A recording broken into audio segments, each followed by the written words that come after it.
What up, everybody out there in the 514 and beyond? It's your boy Destro with some more ramblings of the beard. So I'm gonna jump into it straight up and let everybody know because this one's a pretty hot topic right now. The Snyder Cut, Justice League Snyder Cut. I saw it this weekend, and I'm gonna be completely 100% honest with you guys.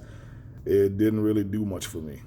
I mean, I saw the original Justice League. I looked at the Snyder Cut, and it's like it added maybe a 1.5 on it for me.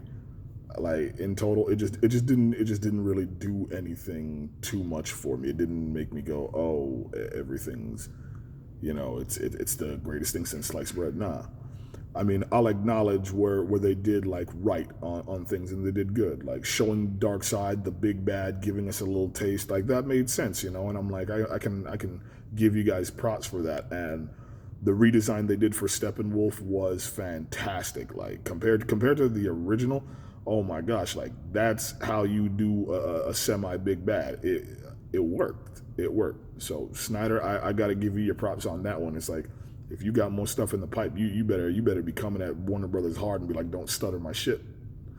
You know, seeing Black Suit Superman, yeah, that was pretty fly. I'm not even gonna lie. It was cool to finally see Superman wearing the black suit on film. It was hype. So I was liking that. And Henry Cavill, I can't really imagine anybody else playing Superman other than him. He puts it down. He is Superman.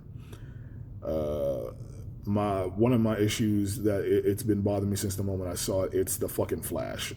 The way the special effects that they use for this guy's power, I can't stand it. I can't stand it. It's like a Speed Force electricity. He's one place, then he's another. It's just like, did nobody learn from Days of Futures Past with Quicksilver? Like that's how you do speedsters. It's like I look at every time I see these flash scenes, I'm like you're not doing it right. Seriously. And the running style, it's like, can't you take cues from the Justice League cartoon and the Justice League Unlimited cartoon, where it's like you show that Flash has a base set of abilities that he's using. He's fast, but when he's really got to bite down on the mouthpiece and kick it up into the next gear, that's when you start seeing the Speed Force and all that stuff like that. That gives you a signal of what the stakes are. So it's like that's what you should be doing, at least in my opinion. If anybody out here disagrees with me, let me know. But yeah, it's just something that it has not won me over since the time that I saw it, and seeing it now, even in the Snyder Cut, it just does not win me over. Can't stand it for my life. Cyborg, it's like same shit. It's like y'all got to get like better 3D artists, or you got to get on some people who really can think about something that looks more organic and no, actually not. It looks less organic and more semi-rigid, where it's like, show the internal conflict between, Victor Stone and Cyborg. But, that's just me. That's just me. On the other note, Suicide Squad. Now, the sequel to the Suicide Squad that's coming, I have a lot of high hopes for, me being a pro wrestling fan, having both John Cena and Samoa Joe playing my Shark Boy, and I've been repping Samoa Joe since pretty much the day I first saw him. I'm hoping big things, and I hope it's going to be good, because to me, the first Suicide Squad movie was half-baked. Found it was very half-baked, and I wasn't a big fan of it being half-baked. It seemed like they were suffering from some failure to launch. Like, yeah, Will Smith as Deadshot was all right, and Margot Robbie as Harley Quinn was decent, not the best, but decent. The person, I guess, who wowed me the most in the Suicide Squad, I'd probably say, was Jai Courtney as Captain Boomerang. That, he came out of nowhere with that one. But I had Jared Leto's Joker. Cannot for the life of me, I can't deal with it. It's like watching Jared Leto play Jim Carrey play the Joker. I can't. I've tried and I just can't. I can't get behind it. I've really, really tried, and it's just like every time it just comes out as like hipster fucking Joker, and I cannot for the life of me stand it. So I'm hoping Suicide Squad 2 is gonna deliver, better than the first one. I hope it's gonna give us a lasting impression. I'm really hoping they hit a home run with it, because I mean, Marvel's knocking it out of the park with WandaVision, with Falcon and Green Winter Soldier. It's like you guys got some big shoes to fill on that one, and I'm honestly hoping they get it right. You know, I'm hoping they get it right. They got to step their game up on that one. But those were two on the newer side of the spectrum. Now I'm going to hit a little bit from the retro side of the spectrum. And I just got to thinking, I'm like, listen, man, it's 2021. We got a lot of money and computer power and still got practical effects. I'm saying we need to get a RoboCop versus Terminator movie happening, because the last RoboCop movie was a fucking train wreck piece of shit. And the last Terminator movie was a fucking agenda-riddled fuckfest.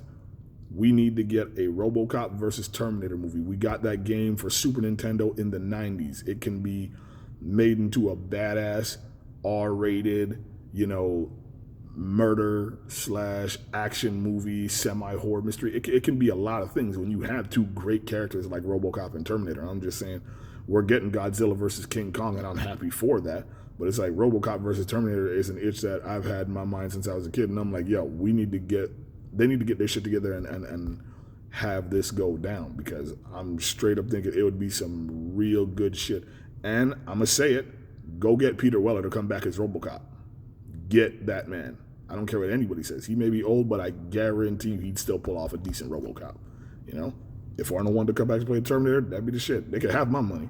They literally have my money. I would not put up any complaints whatsoever. If those two were to don these characters and come back at each other, I'd be all about it, 110%. But yeah, to my second point in the retro category, I gotta say this, man. Listen, the Alien and the Predator franchise, they need a whole fucking tune-up. Like the last two Alien movies, Prometheus and Alien Covenant, fucking trash. Like, seriously. I don't know if the writers got fucking high off their own supply, sat there just inhaling their own farts, but that was some dumb shit that should have never happened. Like, just give us monsters and people trying to survive. It's a simple formula. Stop trying to reference everything. Stop trying to mix things in with like, oh, the aliens, we're looking into the eye of God. It's like, nigga, get the fuck out of here with that shit, man. It's like, listen, aliens, people, death, and you got people's money. Problem solved. Stop trying to bog everything down with weird bullshit and metaphoric agendas and all that shit. It's not hard. On the Predator side, oh boy, last two Predator movies, Shane Black's Predator and the one with Adrian Brody. Like, seriously, like get your fucking shit together. It's not hard. Get the Predators, get some people trying to fight them. The movie does not have to be loaded with jokes. There can be jokes and there can be less jokes.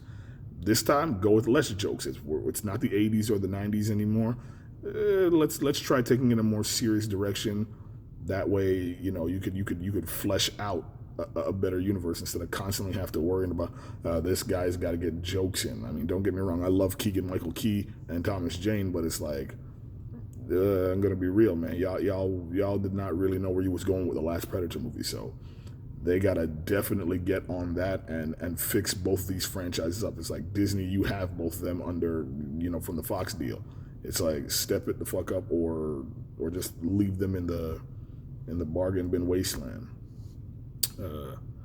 On my last note, me and the boys, we watched the UFC this weekend, and it was pretty good, man. Francis Ngannou is the new heavyweight champion of the world. I mean, if you're an MMA fan, the heavyweight landscape just changed, and with John Jones waiting in the wings and Stipe probably being able to handle a rematch, it's definitely made things a whole lot more interesting than it was several days ago. So congratulations to Francis Ngannou, and if you haven't seen it, I definitely recommend you find a way to watch it, because that man's scary. He's big, he's scary. That man is a whole level of African scary that just needs to be taken seriously now that he's the champ. So who knows?